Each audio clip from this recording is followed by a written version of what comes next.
So now that we have a basic understanding of how we can make scripts, let's talk about how we can actually display things on the screen. Because right now, if we play the game, we'll see that we can pick up coins and that's all good and fine, but we can't actually see what kind of like score or our money count or HP count or whatever. So let's get into that.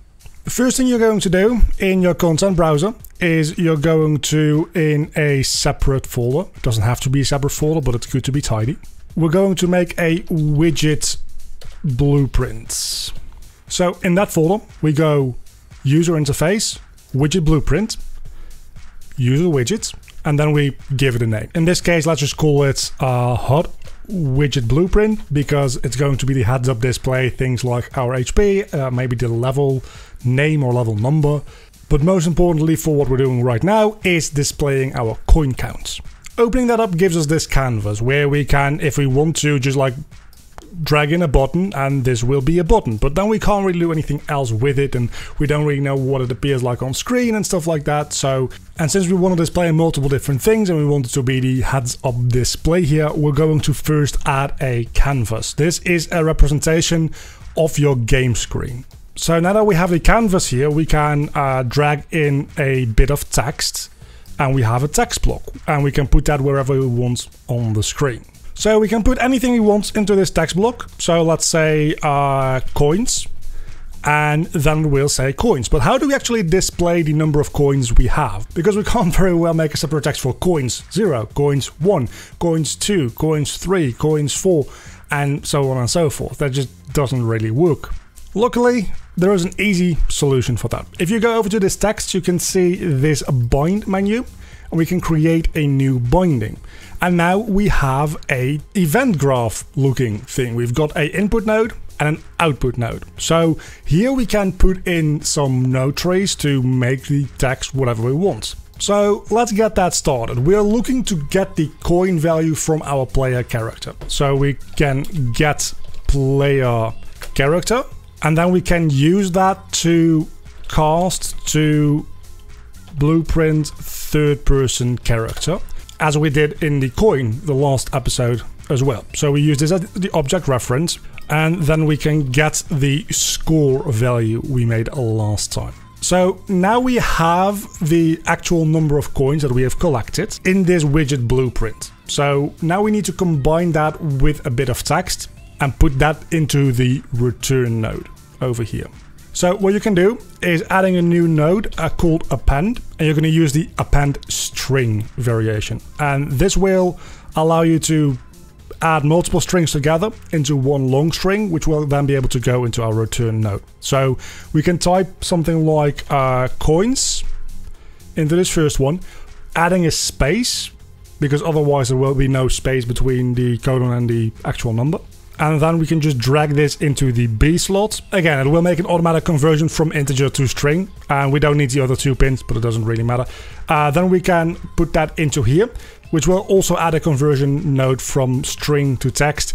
There's very minute differences between using strings and using texts. By and large, if you just use a string, Unreal will add these nodes where necessary. And this is everything there is to it. This will now display the amount of coins we have. But if we actually start up the game here, we will see no such thing. Not at all. And that is because we haven't actually added that overlay to our gameplay yet. So if we go back to our third person character, you can do this in a lot of different places. Let's do it in the character for now, because that's what we've been working in so far. We can add a begin play event. Then we can say create widgets. With that, we can choose a class. We only have one widget class, so that'll create a widget reference for us. Now the output here is a construct object reference, and we can just simply add to viewports. Hook that up into there, and now when we start a game, you will see we have a coin counter, which will automatically count up as we collect coins. It really is as easy as that. Now, if you also have an HP value, you do the exact same thing. You make a text here. You can go back into the designer by pressing this designer button over here. So we can just down here copy and paste to make a clone of this coins text. Then in bindings, we can say create new binding again. And let's say in the character here, we also have an HP value, which we can make into an integer. We can just copy this entire thing from getText1 and paste it in here. Hook this up. Change this node here from getScore to getHP. And then, of course, change this little bit of text here to HP as well. Now, you will notice that this still says coins, and that's because that's the text we've given it. The moment the actual gameplay starts, the binding will take over, and it will display HP. For a little bit of clarity, I like to make the HP a green color, and then the coins something more like a golden yellow color, which is very easily done like this. Maybe make it a bit more orange to differentiate the two. And let's give the HP value default of 5. And now you can see we've got HP and we've got coins. There's a lot more here to explore, but for the time being, these are the basics of making a UI element. If you know something about working in Photoshop or GIMP or whatever, something like that, you're probably going to pick up this editor pretty quickly. I mean, we've got color and opacity, we've got fonts, we've got shadow colors and offset and all that kind of stuff, which you're probably used to if you have done any graphic work whatsoever at all. As a little bit of a bonus here, we're going to add in a button under this, which is going to reset the level. So we can drag in that button, then if we drag some text on top of the button, it will actually stick itself inside of the button. And now if we move the button itself, the text will also move with it, which is a very nice thing to have. For this text, we're not going to have to make a binding because it's just going to say reset. And then if we select this button and we go up into the event graph here, we'll want to be in the actual event graph, not in one of these functions that were created for us.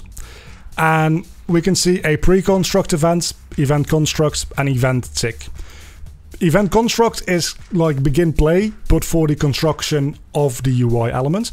Pre-construct runs before event construct. So if there's things that need to happen before the thing even gets put on screen, you want to put it in event pre-construct. This is going to fire the frame it gets added to your screen. And then of course event tick will run every frame.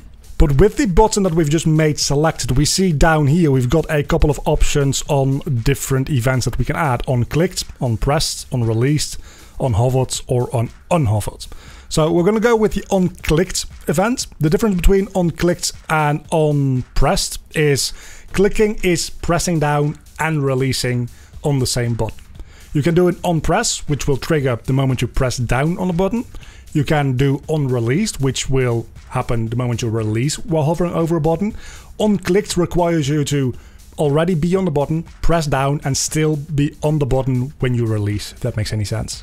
And if it doesn't make sense, just remember 9 times out of 10 you want to use on clicked. So we're going to make that, and we're going to get an event on clicked for that button. Then we can drag over this and say open level by name. And if we want this to be a reset, there's a really easy way to make this work on every level, because you need to implement the level name. But of course there is a node for that, and that is get current level name, which will just get the name of the currently played level and give it to us. And then we can hook that up into there, again with an automatic conversion node. So now if we press this button, the level will reload. So we can play, but I don't have a cursor at the moment, which is slightly annoying.